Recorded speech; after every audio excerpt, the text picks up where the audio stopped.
পাড়ার মদন পাশ করেছে ইতিহাসে এমএ। চাকরি পাওয়ার চেষ্টা করে, যায় না তবু থেমে। মদন পেল গোপন খবর আলিপুর জুতে, বন মানুষের চাকরি আছে জানতে গেল ছুটে।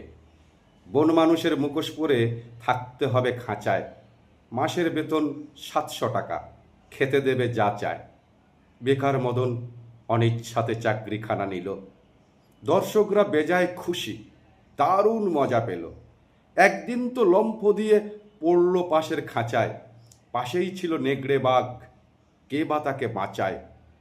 হালুম করে বাঘ বাবাজি যেই তুলেছে থাবা, বন মানুষ চেঁচায় ভীষণ, মরে গেলুম বাবা। বাঘটি তখন বলল ডেকে, উঠছ কেন ঘেমে? আমিও তো ভাই তোমার মতো ইতিহাসে এমএ।